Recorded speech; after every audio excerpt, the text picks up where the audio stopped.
Hey, how's it going everybody? Dylan K. Johnson here.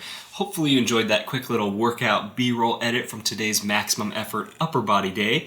Focused on a bench variation, which as you saw was camber bar bench press, worked up to a heavy 1 rep max at 111 kg, which is approximately 245 pounds. So like 20 pounds over my current competition 1 rep max, which is like 225. Definitely felt really good. It moved pretty smooth, which I was happy about. So I'm really happy with how my strength is progressing. And like I said before, I'm excited to see where I'll be at once I'm finished with this program.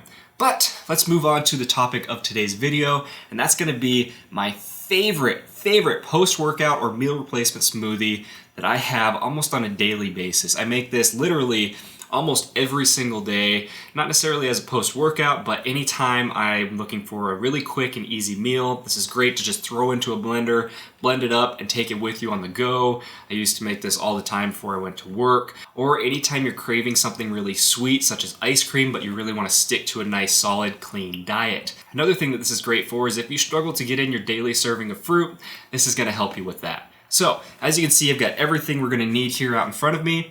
We're going to start off with the blender. So we're going to be using frozen fruit today, and the texture or consistency is going to be very similar to ice cream or sorbet. So for me, I need as strong a blender as possible. I'm using a Vitamix. Now, I know these are expensive. However, this particular Vitamix, this particular blender, I've had for like 6 years, and it's been used between 3 to 5 plus times a week, almost since the day we got it. So that just gives you an idea of how long these things last. They are absolutely amazing, and even though they're expensive, they're worth it if you're going to be using them on a regular basis. At least that's my thoughts. You can make everything from soups to desserts to just about whatever you can think of in these things. They're so powerful. But that's the first thing we're gonna need. Next, we're gonna need a scale.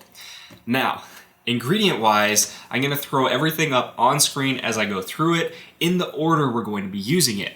First, we're going to be using about 15 grams of a nice raw natural organic honey, and that's what's going to give our smoothie that extra sweet punch that's going to really help with your sweet tooth. Next, we're going to be using a Greek yogurt base. For me, I'm using a Kirkland brand 0% Greek yogurt. That's to cut down on the fat. If you really like that kind of more whole yogurt or whole milk type of taste, you can go with a 2%, whole milk, 4%, whatever type of Greek yogurt or yogurt you prefer. Main thing is we're preferably going to use a Greek yogurt base because Greek yogurt is very high in protein. So as you can see here, for a single serving, we have 7 grams of carbs and 18 grams of protein. That's more than a 2-to-1 ratio, which is really good for protein. Next, we're going to be using frozen fruit. Now, fruit is a little bit of a touchy topic.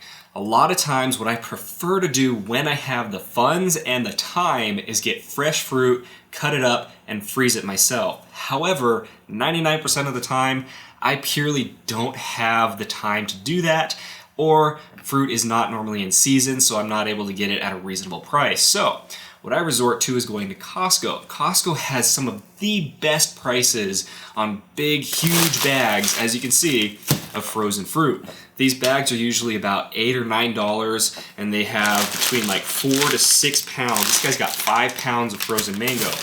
That was 5 pounds for about $9, versus if you go to the store, you're usually going to pay about $3 per pound for mango when it's out of season.